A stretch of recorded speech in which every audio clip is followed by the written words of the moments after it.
Life, the show all about living to the fullest and leading life on your terms. You will learn tips, tools, and strategies for achieving total personal transformation. I'm Bren. And I'm Cam. This is Leading Life.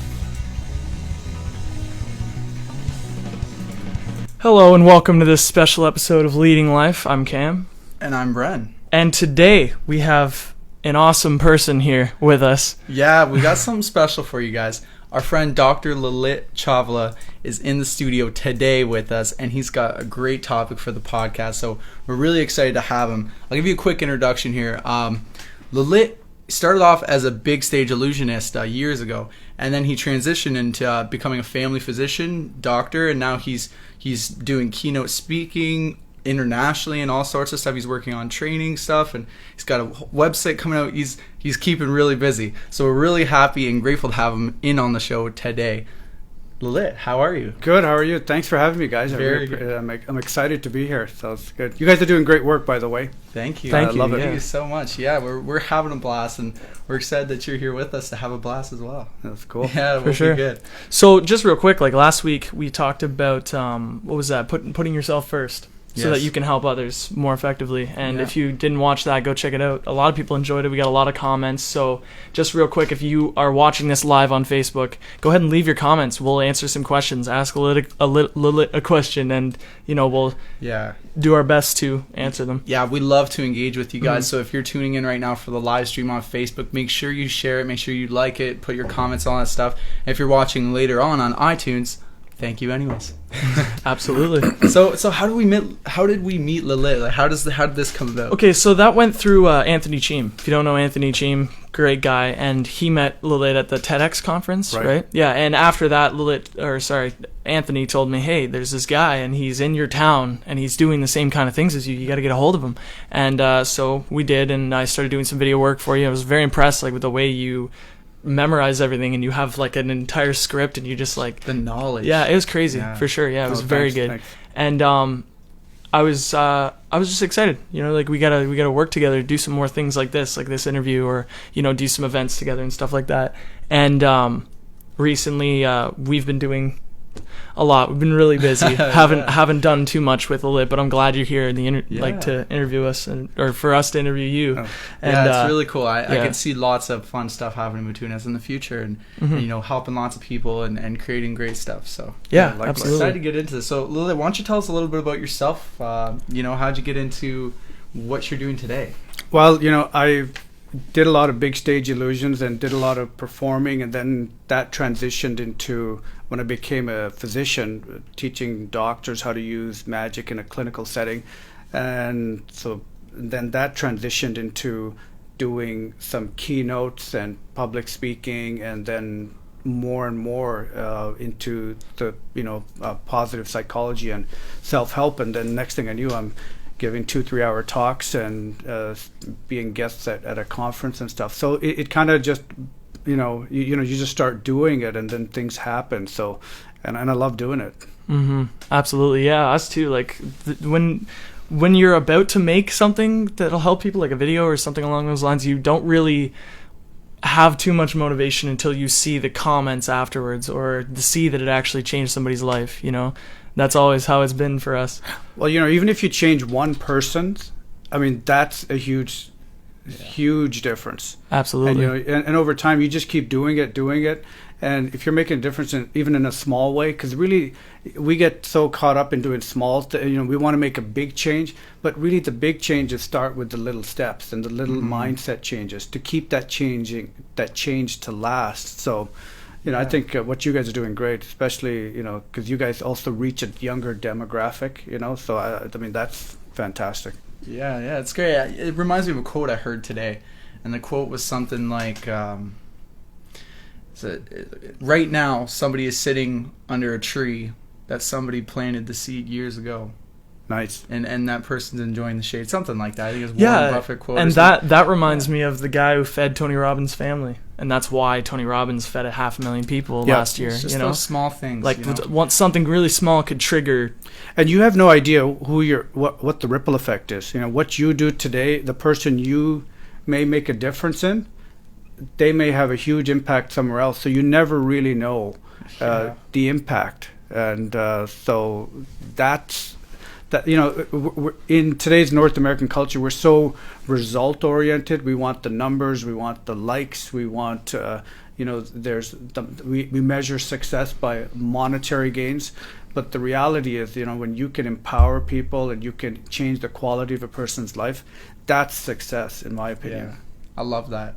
I love that. So we had a small chat before we started the episode about the topics you want to talk today about, and I'm really excited for this. I just want to get right into it. What have you got for us today, Lalit? So there's really, I'm going to be talking about the power of belief, and there's 3 things I'm going to talk about, and the last 2 things are just going to blow your mind away. The first thing is going to blow your mind, but the last 2, when I first read about it and understood it, I just couldn't believe it. It was just so profound. I mean, it's going to really shock you. I'm sure it'll shock the listeners, but it really has to do about the power of belief. So the first thing I'm going to talk about is the Pygmalion Effect, and this is really the belief in another person's potential actually brings it to life. So what the researcher Robert Rosenthal, this is actually a well-known experiment. They had a bunch of students, and they had them do a quiz. They did an exam, and they kind of scaled them. And that was it. Then they told the teachers, they selected a bunch, and they said, these students are excellent. They are gifted students. But in reality, they scored very average. But then they told the teachers, they said, you're not supposed to treat them any different. In fact, we're going to keep an eye on you through the whole process. But you just treat them like everybody else. And that was it. A year later, I believe it was a year later, they had the students do testing again. And the students that were marked as exceptional, in reality, that when they were average, when they wrote the test again a year after, they scored off the charts. They scored as if they were exceptional students. But in reality, they were not exceptional. So just the belief that the teachers had, whether they were conscious of it or not, they just kind of, something happened in that and allowed them to move and perform better than ever. Yeah. So that belief is so critical. And what I really like about that story is how it was the teacher's belief that made those kids excel. It wasn't the kids who had that belief. And that's what is so amazing for me, is like, if you have a belief, about somebody you're trying to impact or somebody you're trying to help, maybe it's your kids or maybe it's your family, your belief of that person affects that person. I forget where I heard this quote, but it was something along the lines of, we do this a lot with the quotes. It was something along the lines of, people show up the way that you see them. Mm-hmm. So if you see somebody as, that person's, hurtful and deceiving and bad person, you'll see that person, or that person might show up as that. If you see a person as loving and caring, they'll show up that way. Mm-hmm. And so much is driven by our childhood experiences. Like, I see so many adults and even young people that they were shaped by the way their parents, or what really shapes our belief, it has to do primarily with their key role models. So if you had a dad or a mother that either believed in you or didn't believe in you, that really can really transplant an idea. It's like, oh, I really can't do it. And sometimes parents are really unconscious in the way they're kind of conditioning their kids. So they're like, here, let me do this. You can't do it. They may not be intentionally trying to do that, but it sends a message like, well, I can't really do it. Why is your room, why are you so disorganized? Why can't you keep it clean? You're always so disorganized. That kind of sets a belief in them that, oh, well, I'm disorganized. That's who I am. Yeah, that's a lot unintentionally. Like unintentionally. Mm-hmm. So our role models are huge. Absolutely, yeah. That was what Justin was talking about, Shy Sally. Like you talk about, oh, that's Sally, she's always shy. It's just who she is. Her name is Shy Sally. So, like, she identifies herself as this shy person, and so she is shy. So she becomes, yeah. Yeah, like human beings identify themselves with who they believe they are. I believe that I'm a nice guy, so I'm not going to, ruin that by doing something awful, that kind of thing. Well, and the other thing is, also the intensity of the experience. So if there's repetition, so say you have, a dad say, you know what, you're never going to be a good, you just can't catch. You're not good at catching the ball. Like it's never going to happen for you. You drop the ball. Your brother catches it better, and they keep doing that. And then if they intensify it by adding into a social experience, like say their kids around, well, John's really not a good baseball player. Like he can't really catch. And that experience intensifies it for John because now his friends are there. And it's like, and so that intensifies it. So his belief from that point on may be that I will never learn how to catch a ball. I'm just not a good baseball player, which is really unfair because so much of it is skill. So many things we do in our life is a skill-based thing. Like it's not like I was born a great illusionist or a good magician. I had to work at it. Yeah. And anybody who's, if you've lived long enough, like as a musician, right? It's not like you came out of your mom's womb strumming a guitar, No right? way. No. You guys work at it. Yeah. And so we are all capable of doing, and we all have these gifts and talents that people kind of tone it. Either they mentally just think, oh, I can't do it because somebody told me I couldn't do it.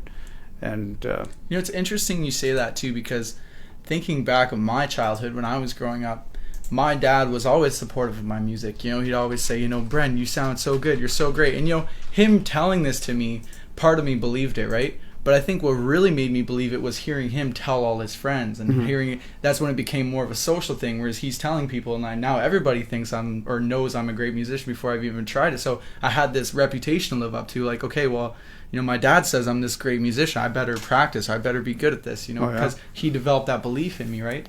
And then, by telling other people, and the more people know it, and the more that it's said, the more, it's like incantations, affirmations. The more you hear it, the more you're just gonna believe it. It just becomes a part of you. And same goes for like even just the way you feel. Yep. Same goes for health. When you're sick and you really just somebody gives you a sugar pill and says it works, and that's placebo effect, right? And it just we'll talk about that. Yeah. Well, yeah, I guess. Yeah. Do you ever like do that or whatever because you're a physician?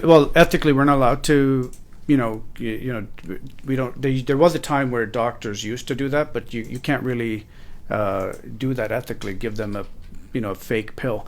But we know that in studies that the placebo effect is huge, so I'll talk about that in a second. Yeah. But I just wanted to give one more point about the Pygmalion effect and really how it adapts in the work environment. Like one of the things, and here's the thing with positive psychology. Here's the difference in the last 10 years.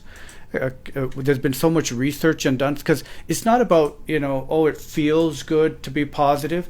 There's actually a science behind it now. So you can't say, oh, well, he just says be positive and you'll be better. The reality is there's so much science and research that's been done that it actually, the most successful people at work or at home or in their creative arts, they are positive thinkers. They actually think positive. And that's what I'm going to talk about September 13th in great detail.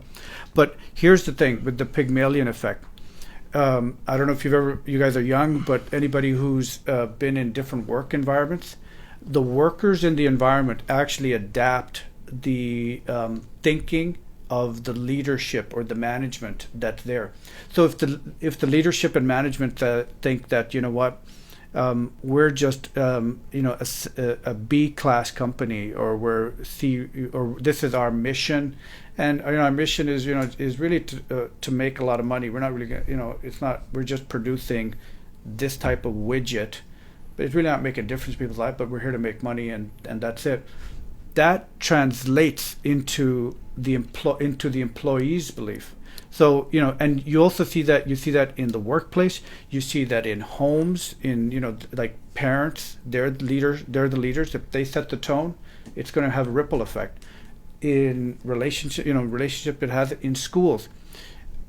I've experienced great teachers that they know how to energize a class, and they just lift the spirit because the teacher believes in the students, right?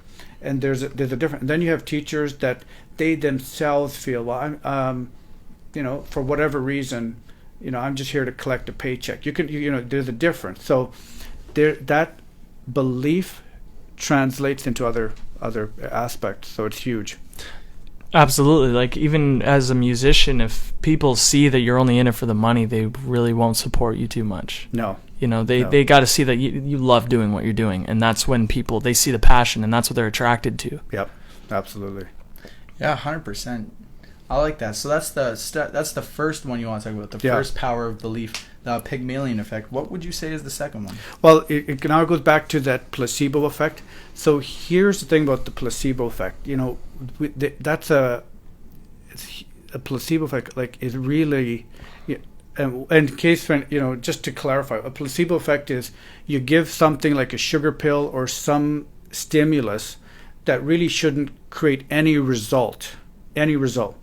But what happens is that, when they do scientific studies or they're comparing one drug to another, and they'll compare it to a placebo, like a sugar pill. And the effect of that sugar pill in terms of getting results can be up to, on average, 55 to 60%. I mean, that's huge. I mean, that's the power of belief. So one of the best, there was a really good David Suzuki special, and he talks about the placebo effect. But, you take a pill and you think your headaches, should go away, and they tell you that your headache's going to go away. This is a pill. Really, it's just a sugar pill. And so for 55 or 60% of the population, if that's the level of that placebo effect, that means 60%. That means 6 out of 10 people in the room will believe that and actually have that experience where the medication works. That's the power of the placebo effect. So our expectations can actually lead to results. Mm-hmm. And same goes for energy too. Yeah. Like, if you can demand yourself a bunch of energy, but if you believe you need more sleep, then you're gonna be tired, and your body's gonna listen to you and stuff like that. Yeah. I've done that before, and I used to think I needed like 12 hours to get energy, and now I get usually 5 hours a night and then a couple naps during the day, and I'm got crazy energy. So it all comes down to belief. Absolutely. Yeah, the placebo effect, I've always been super interested in that. So I remember hearing a study where they actually gave people pills that were supposed to excite them, and they told them that it was going to calm them down. They're like, okay, these are going to make you like off the wall, like, or sorry, what was I saying there?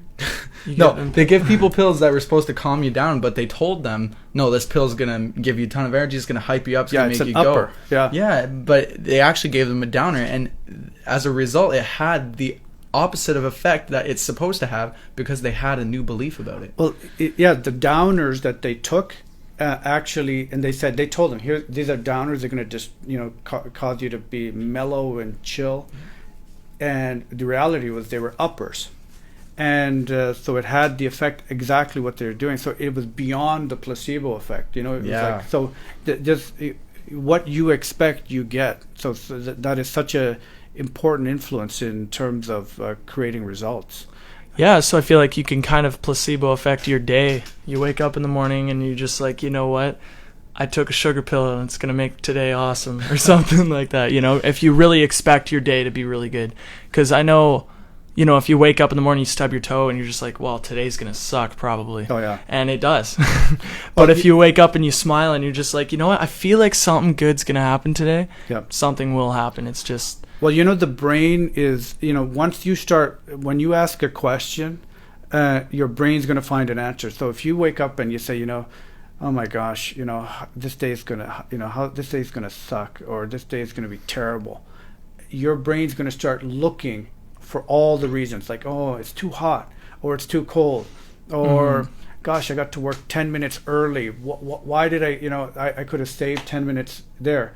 Or I got, so you just reinterpret. So your brain's going to find all the reasons why it doesn't work. But if you wake up and you ask the question, how am I going to get some joy today? What's going to be exciting today? What's going to really spark my interest? Once you start asking that question, your brain doesn't know but to look for those answers. So it's huge. It's huge. I feel like it's almost like a lens. Like you put a pair of sunglasses and it makes everything look optimistic, good, and then default for most people is like the negative glasses. It makes everything look bad. Like the sun shining in, it's making the room hotter or something along those lines. Stupid things, because it's so easy to find something awful in a situation, but I feel like it just takes more energy, a little bit more time and effort to look at what's good. Well, people, I think, are just so unconscious of what type of glasses they're putting on. So you get into such a habit. You wake up and most people aren't even conscious of what the kind of questions they're asking. So they wake up, Monday to Friday. It's, oh my gosh, I got to go to work and this and that. So they start off with a very negative outlook, and then every day is, Monday becomes a mundane day. Like they just start off that way, and they don't realize they've developed that habit. Part of that routine, I remember going to work, and I'd be, happy to be there, and you just talk to somebody and say, hey, how you doing? And it's like, oh, you know what, it's Monday, what do you expect? And it's not a great day. Talk to somebody else, hey, what's up? Oh, well, gosh, Monday, whatever, I can't wait for the weekend. You meet 2-3 people that way, then another person comes and talks to you and say, hey, what are you doing? It's like, oh, it's Monday. You kind of it's so easy to get into that mindset of following that negativity. So you really have to be in check about, just because somebody else responds, a negative way doesn't mean you have to carry that. Yeah, and when you truly believe that Monday is going to be an awful day, then it most likely will. I remember Deepak Chopra was talking about how more people die on Monday than any other day of the week. Oh, really? I didn't know that. Like Monday at 9 a.m. or something like that. Yeah, something like that. Yeah, more people, like their heart just stops at that time more than any other time on average. And that makes total sense. Your body literally responds to how you're feeling about. A lot of people dread the Monday. Monday 9 a.m. I got to go to work, and it's like, oh. If you already have some sort of heart condition, your health is already not in a great place. Like sometimes it just takes a belief like that to set a little bit of stress. Yeah. Mm-hmm. Well, that leads me, it's a good little segue into the second point I want to talk about how your body takes over. So here's the second big thing I wanted to share with you guys. So they did this study. They had basically maids, who clean the hotel rooms, and they took a group of maids and they told them that the type of work that you do, you burn so many calories, and if you vacuum, that's equal to a cardiovascular workout, and so you're actually exercising. So they told that group of maids. They told another group. They didn't tell them anything, and that was it. Many weeks later, they came back and remeasured. They measured their weight, and the maids that thought that what they were doing was like equal to a cardiovascular workout or working out in the gym, they lost weight. Wow. They lost weight. Here's the other kicker. This is what really floored me. When they measured their cholesterol levels went down. And so their belief in terms of what they were doing changed. They didn't work any harder. They just believed that what they were doing, and that's the neat thing about the human brain. The neurons and the biochemistry of the brain will actually create triggers, and the body will follow accordingly. So they actually felt the work they were doing was like a workout. So that's the power of belief. Absolutely. Yeah, I remember I was listening to another Deepak Chopra audio, and it was like a sleep kind of thing. It was like 3 minutes trying to like get you to fall asleep. And he said at the very beginning, the reason insomnia, like most people, the reason they have insomnia is because they're worried about they can't get to sleep. And it's just constantly, I can't get to sleep. Oh, I'm still not asleep. Why am I not asleep yet? Yeah. And if you keep thinking about that, you're never going to fall asleep. So he said in the video, laying down with all your muscles relaxed and just your eyes shut, right there, you're basically getting sleep, which I'm pretty sure was a lie. But it gets you to fall asleep. Yeah. Thinking that I'm getting sleep right now because I'm just relaxed gets you to just stop worrying about the fact that you're not completely unconscious, and it gets you to fall asleep because you truly believe that what you're doing is effective. Yeah, and you're just kind of letting your muscles relax, letting your body relax, and focusing on breathing. Mm-hmm. I'll tell you one of the biggest culprits of why people can't sleep, because I see this a lot in clinical practice, is that so many people watch television, or they're on their iPad or on something, and so those images are really affecting their brain. And they think, well, I use TV to relax. Well, the reality is, all the evidence shows that the television is not really relaxing. And you watch the news, or you watch something violent, or you watch something in that nature, that's playing in your background, in your mind. I remember having this actually I had this conversation with many patients, but this one lovely elderly lady, she was sitting there, and I have a big window where you can see outside. And she said, I can't sleep. And I asked her, I said, do you watch TV? She says, yeah. I said, well, what do you watch? So I watch CSI, I watch, serial murder killers or whatever it was, So she said all these things. And I said to her, well, no wonder you can't sleep. And she said, no, I use it to relax. I said, no. And then I said to her, I pointed to the window, and I said, you see out there? Look at that person there. Pick somebody out there. Imagine something violent happened to that individual. Just think of it. Think of the whatever how level you want, something that you'd see on the TV show. And I said, would that bother you? And I knew it would bother her. And she said, yeah, of course. I said, would you be able to sleep? She said, well, no, of course not. I'd be up all week. That would be disturbing. I said, the difference between this glass to the outer world and the television glass is really not that much different. You think it's just entertainment, but that's having an effect on your ability to sleep. And so it's actually recommended no screen time an hour before you actually go to bed. Or listen to relaxing music, really to get your mind de-stressed. I usually read a book, usually a boring book, like something really old that has information, but it's kind of difficult to read, and that puts me right to sleep. Yeah, no, I love that story too, because that's a big reason why we do what we do with Implicit Entertainment. It's we want to create entertainment that's more empowering, and it's not as scary, and because entertainment, everything has an effect on not just your conscious mind, but your subconscious mind. Mm-hmm. And we know your subconscious mind's running the show. There's a lot going on that subconsciously that is affecting our body, our lives, and everything that we can't touch, or it's intangible, right? Yeah, absolutely. And dude, a lot of the movies that I've seen growing up taught me so many lessons.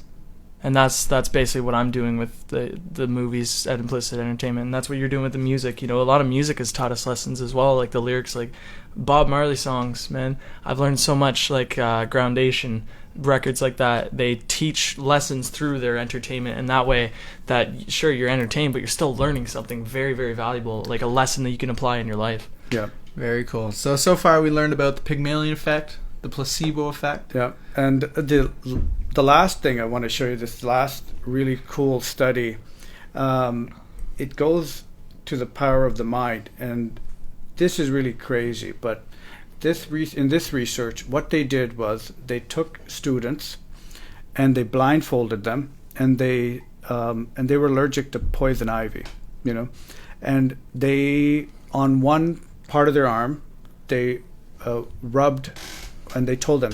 And it wasn't poison ivy, but they told them, this is poison ivy. And their arm blistered, welted up, the same reaction as if it was poison ivy, Then here's the crazy thing.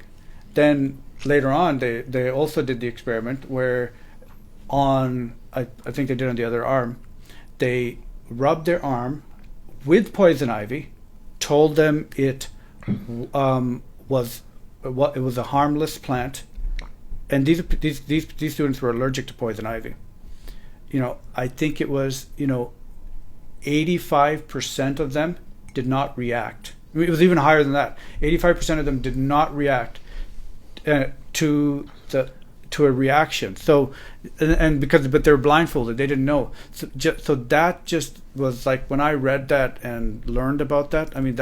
Just think about that. So just. You just think that you should not have that reaction, mm-hmm. and you won't have it. It was unbelievable. I just want to go tell people who are allergic to something about this, because maybe. See, that's one of my questions though, is could we placebo ourselves? Because when somebody else does placebo to us, there's no thought in the back of our head that's saying, it's a lie. Because that's one of the things I struggled with doing affirmations. It's like, well, if I tell myself this affirmation and it's not really there, but it's something that I want to be there. And your subconscious is like, who are you kidding? Could we placebo ourselves? Is there a way?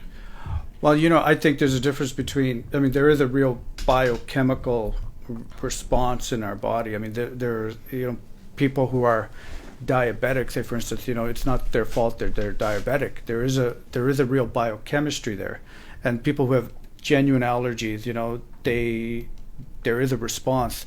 But I think what we can learn from these studies is that it just shows you the power of response just by what you believe in.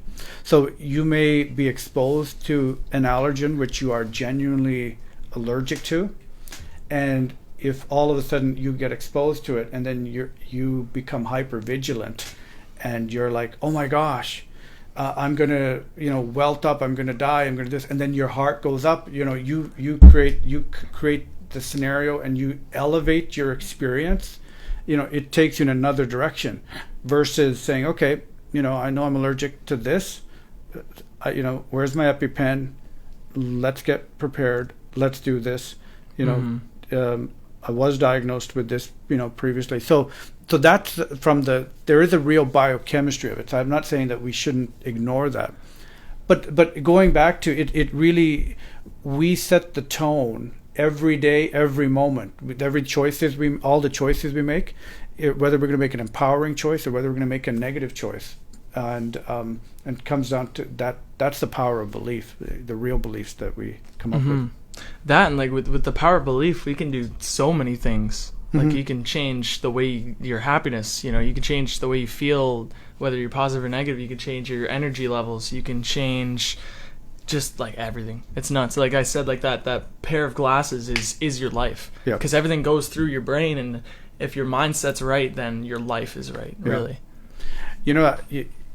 If you ask me, I think the biggest difference between people who are successful in any area of their life is that they believe that they can be successful, or they believe they can learn something, or they can find out about how to do a skill.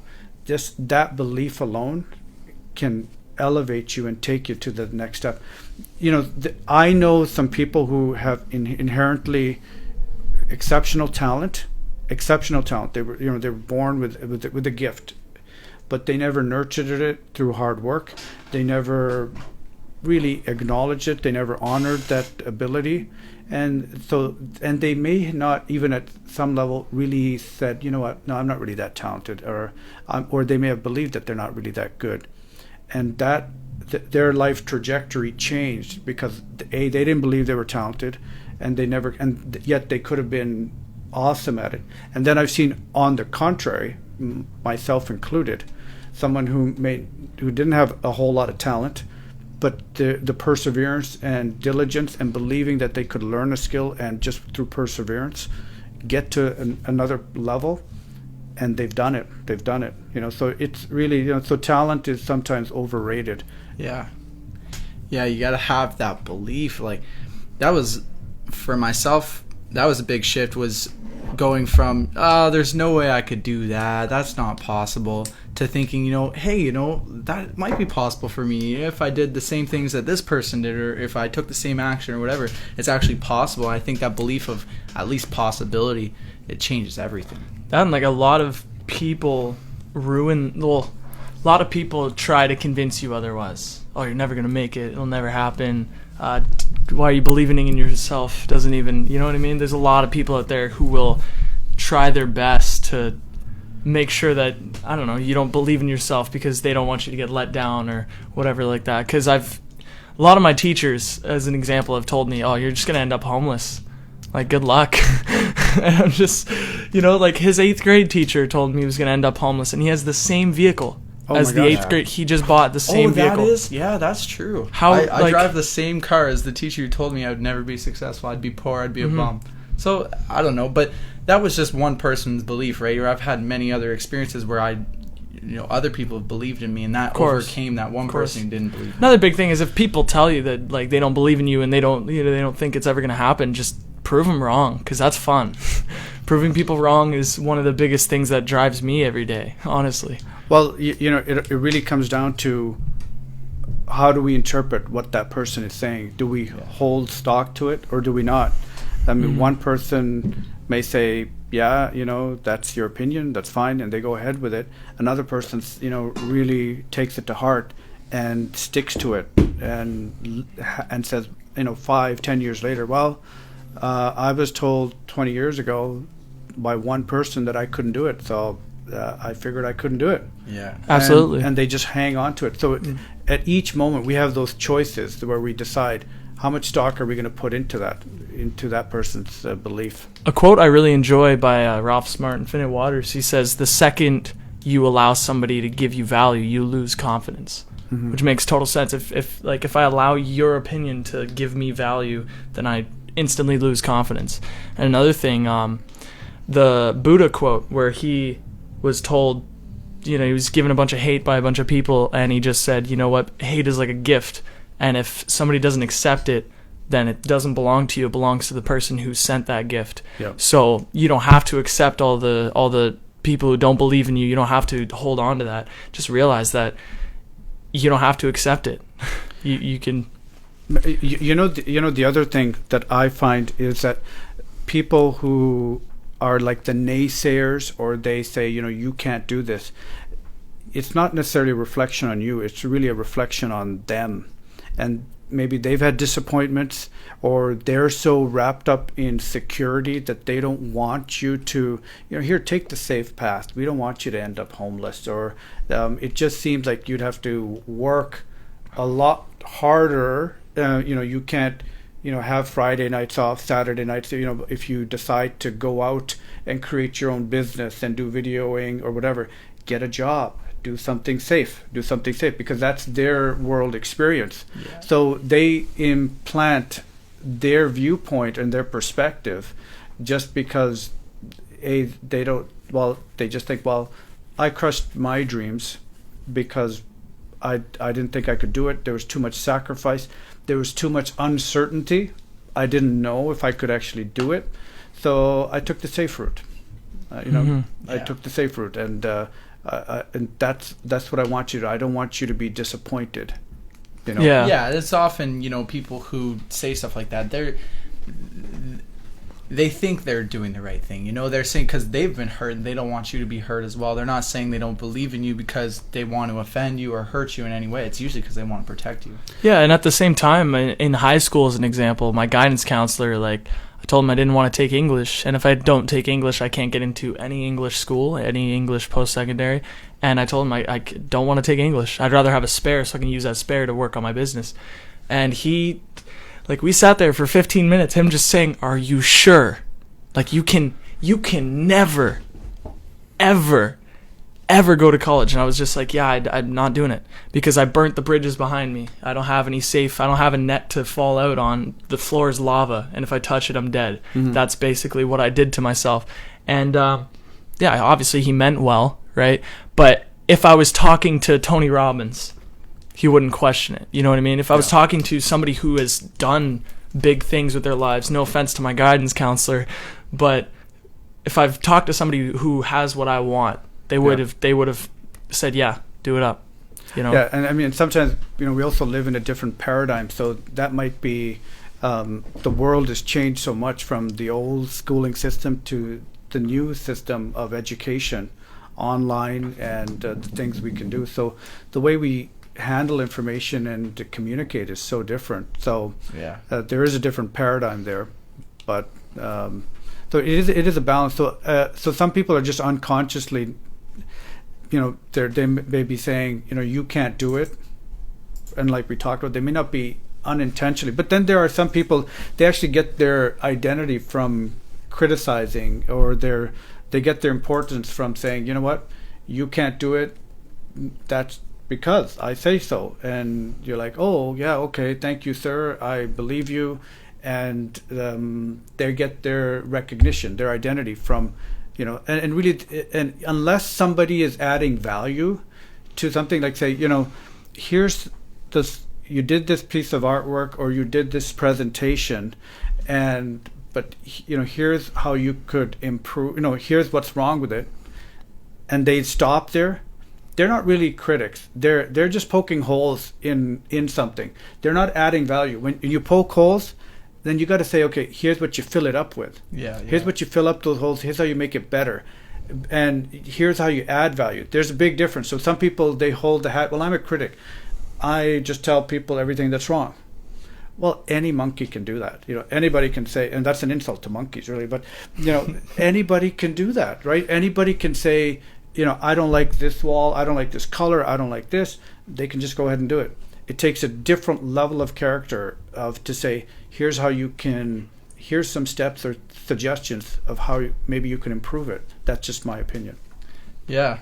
It makes a lot of sense. And thanks so much for coming in and sharing this with us. So that's 3 key powers of belief that we learned today. So do you want to just kind of like recap it real quick for the audience? Okay, sure. So basically, we talked about the Pygmalion Effect.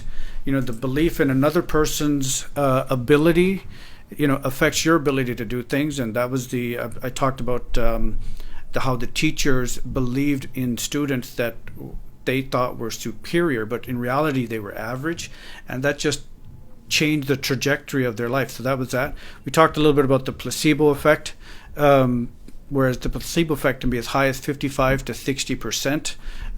Talked about the study of when they looked at the maids and just told a group of maids that, if the work that you do actually is equal to a cardiovascular workout, and then when they came back and measured them and compared it to the control group, which they weren't told anything like that.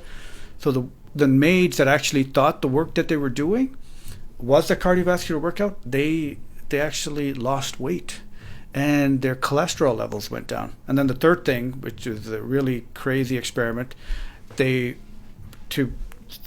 volunteer students, what did they do? They put that poison ivy on one arm and told them this is poison ivy, but in reality it wasn't, and their arms blistered up. Then they took the other arm and said, this is not poison ivy, but it was poison ivy. And no, did I get that right? Yeah. And the reverse, you know what I'm saying. And so it had the opposite effect.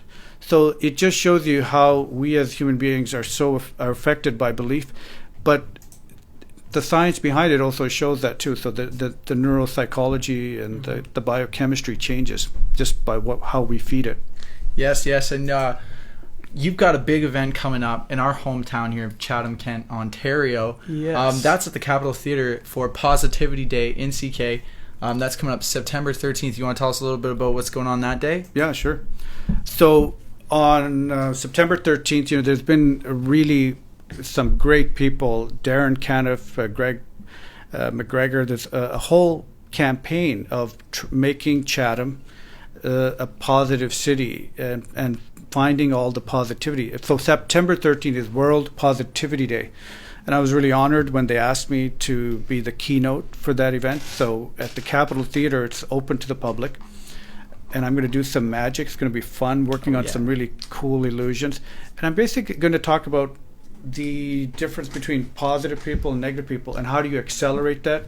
And also key into some of the key research and not make it boring, because gosh, I hate lectures that are boring, but it's going to be entertaining, it's going to be engaging. There's going to be some fun magic and big illusions, so it's going to be really cool. We were at one of your recent events too, where it was the life workshop or something like that, and definitely not boring. I love what you do when you incorporate the magic and the illusions and all the cool things, and it really helps put everything you're saying into a whole new perspective. And I'm excited for this Positivity Day in CK. So friends of Chatham, if you're in town on September 13th, you got to make sure you make it to the Capitol Theatre for this event. Let's make Chatham a positive place. The website, do you get the website? If you want to, you could just find it on Facebook at Positivity Day in CK, and we'll add a link here to our Facebook live feed so that you could go check that out. Awesome. All right, so let's wrap it up.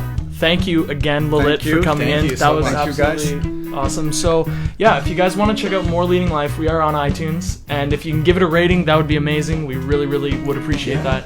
Also, check out our social medias. Get in contact with us. Get in contact with Lalit. And, yeah, let's stay connected. Absolutely. Thanks. Yes, Thanks, thank guys. Awesome. You guys have a beautiful day. Peace.